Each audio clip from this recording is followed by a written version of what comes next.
ভাগীরথী নদীতে স্নান করতে নেমে তলিয়ে যাওয়া নাবালকের দেহ উদ্ধার হলো নবদ্বীপের মহীশুরায়।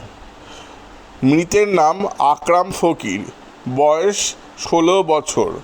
ক্লাস 6-এর ছাত্র আকরাম পরিবারের 3 সন্তানের মধ্যে মেজো। ভালো ফুটবল খেলতো সে, ডিস্ট্রিক্ট টিমেও নাকি চান্স পেয়েছিল।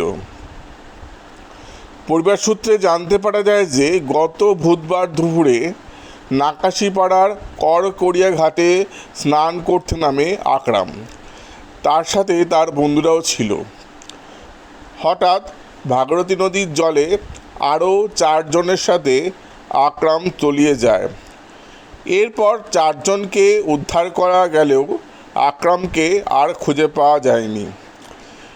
এরপর 2 দিন ডুবুরি নামিয়ে খোঁজ করেও দেহ পাওয়া যায়নি।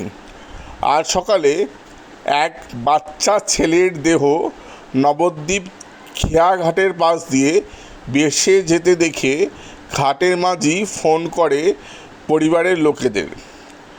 এরপর সেই দেহ নবদ্বীপের মহীশুরা অঞ্চলে পাওয়া গেলে পুলিশের নজরদারিতে দেহ উদ্ধার করে নৌকো করে আনা হয় নবদ্বীপ ফাঁসিতলা ঘাটে। সেখান থেকে পুলিশ ময়না তদন্তের জন্য দেহ হাসপাতালে পাঠিয়ে দেয়। নবদ্বীপ থেকে দিবাকর দাসের রিপোর্ট। ছেলেটা আপনার বাড়িতে ঘুরতে গেছিল? আমাদের বাড়িতে ছোটবেলায় থেকেই ও থাকে। ওর আকরাম নাম, ক্লাস 6-এ পড়ে। ও ভাগীরথী নদীতে স্নান করতে এসেছিল। ওর সঙ্গে প্রায় 50-100টা ছেলেও এসেছিলেন। এবার ওরা 5 জন বন্ধু ছিল। এটা কি প্রত্যেক দিনই স্নান করতো নাকি? না, ওই ছেলেটা প্রথমে এসেছিল, কিন্তু ওর সঙ্গে ওর সহপাঠীরা প্রায় আসে। ওর সঙ্গে পড়তে এসেছিল ওই দিন। এবার ওই দিন পড়তে হওয়ার পরে স্নান করতে না, ওর সঙ্গের সাথে বন্ধুদের সঙ্গে এবার 5 জন ডুবে যায়। 5 জনের মধ্যে মাঝে এসে 4 জনকে উদ্ধার করতে পারে। আর আমার ভাগ্নিটাকে মানে আকরামকে আর উদ্ধার করতে পারেনি। ওর সাঁতার জানতো না? ও সাঁতার জানতো, কিন্তু অল্প জানতো। একটু বেশি জলে চলে এসেছিল ঢেউয়ে, যারও ব্যালেন্স হারিয়ে ফেললে আর খুঁজে পাওয়া যায়নি। তবে এখন আমরা পেয়েছি, আমরা যখন নিজেকে খুব ভালো লাগছে। বাবা মায়ের কি এক ছেলে নাকি? না, 3টে ভাই। আচ্ছা, আকরাম হচ্ছে মেজো। আপনি মামা? আমি ওর মামা। কি নাম? আমার বাড়িতেই মানুষ। আপনার নাম? আমার নাম পাঞ্জা হোসেন চন্দনপুর। বাড়ি? বাড়ির চন্দনপুর, পোস্ট অফিস চন্দনপুর, থানা নাকাশপাড়া, জেলা নদীয়া। তারপরে ঘাটে নাই থেকে ডুবে যায়। দিন থেকে আমরা ডুবুরি সমস্ত সব খুঁজেছে, বহু চেষ্টা করেছে। নবদ্বীপ ঘাট পর্যন্ত এসেছে যে আজকে সকালে ঘাট মাঝি ফোন করে বললো যে এরকম ডেড বলে একটা বাচ্চা ছেলে ভেসে গেল। আচ্ছা, যে আমরা এই ওদের ঘাট মাঝির খবর পেয়ে তারপর আমরা নৌকানে এসে ওইখানে গিয়ে পেলেন তাই তো?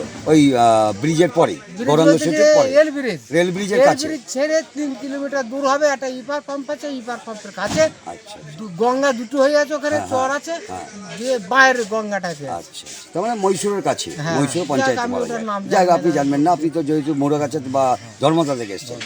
আপনার ওই যে চলিয়ে গেছিল স্নান করতে, তার নাম কি? ওর নাম হচ্ছে আকরাম ফকির। আশরাম ফকির? আকরাম ফকির। আকরাম ফকির। হ্যাঁ, বয়স ওর বয়স কত? বাপের নাম হচ্ছে খুদু ফকির। বয়স কত হবে? বয়স এই 12 বছর মতো হবে। 12 বছর। আর আমি ওর দাদু। তুমি নানা? দাদু। দাদু, আচ্ছা। মানে তোমার নাম? দাদা বলে যাকে আর হ্যাঁ কি। হ্যাঁ, দাদা। তোমার নাম? আমার নাম শর্মান ফকির। ঠিক আছে। কোথায় বললেন বাড়ি? বাড়ি ধর্মদা। ধর্মদা, মোড়াগাছে ধর্মদা আছে না?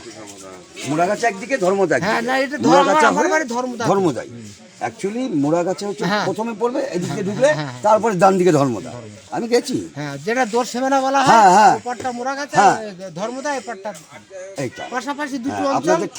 আপনাদের থানা হচ্ছে নাকাশিপাড়া, নাকাশিপাড়া। তাই না? মোড়াগাছেরও নাকাশিপাড়া, মোড়াগাছা, ধর্মদারও নাকাশিপাড়া। যেটা আপনার কৃষ্ণনগর থেকে বাস যায়, ধর্মদা বাস যায় না? ধর্মদা, হ্যাঁ, একদম ধর্মদা। একদম ওইটা। কবে স্নান করতে গিয়ে? পরশুদিনকে হ্যাঁ পরশুদিন কি বেলা 12টা থেকে 1টার মধ্যে হবে। এটা ধর্মদাতে স্নান করতে না 12 বছর 5-6 জন ছিল। ওরা 5-6 5-6 জন জনের ছিল। মধ্যে ওই যে খেয়াঘাট আছে ওখানে, তো খেয়াঘাটের যাই হোক মাছ ধরার নৌকা ফৌকা যাই হোক 4 জনকে খুঁজে পেয়েছিল, আর 4 জনকে তোলা গেল না। তোলার পরে একে ওরা আর খুঁজে পাইনি, হয়তো ছেলে সাঁতার জানে না, একবারে নেমে গিয়েছে। যে আমরা পরশুদিন থেকে সমান খোঁজাখুঁজি করছি, আসার সময় আমরা ডুবুরি ফুবুরি এইসব। মানে আপনার নাতি সাঁতার জানতো না? হ্যাঁ সাঁতার জানতো না আপনার? না, নাতি সাঁতার জানতো না। সাঁতার জানলে তো একটু উঠানামা করতে হয়, তো সাঁতার জানতো না। তারপরে আপনার পরশুদিন খবর পাওয়ার পরে ডুবুরি গিয়েছিল বেলা 3টে 3:30 সময়। ওর সরঞ্জাম জোগাড় করতে করতে 5:30 বাজে। দুবার একটু একটু নেমেছিল, যেখানে ডুবেছে সেখানে, কিন্তু প্রচুর স্রোত, ওরা তলায় থাকতে পারছে না, মানে কি মাটি পাইছে না ওরা। ওখানে 80 ফুট ডিপ। হ্যাঁ, ওই যে জায়গাটা ডেড বডি ওরা খুঁজতে চাইছে। তারপরে এই নবদ্বীপ ঘাট থেকে আমরা এইটাই মোটামুটি নৌকা নিয়ে ফিরিট বোট নিয়ে আনাগোনা করছি, পাইনি। সকালবেলা ফেরিঘাট থেকে আমাদের ফোন করেছে যে এখানে একটা ডেড বডি এই 5:30 নাগাদ ভেসে গেল। তারপর আমরা ফেরিঘাট থেকে একটা নৌকা ভাড়া করে নিয়ে তখন গিয়ে ওইখানে পেলাম।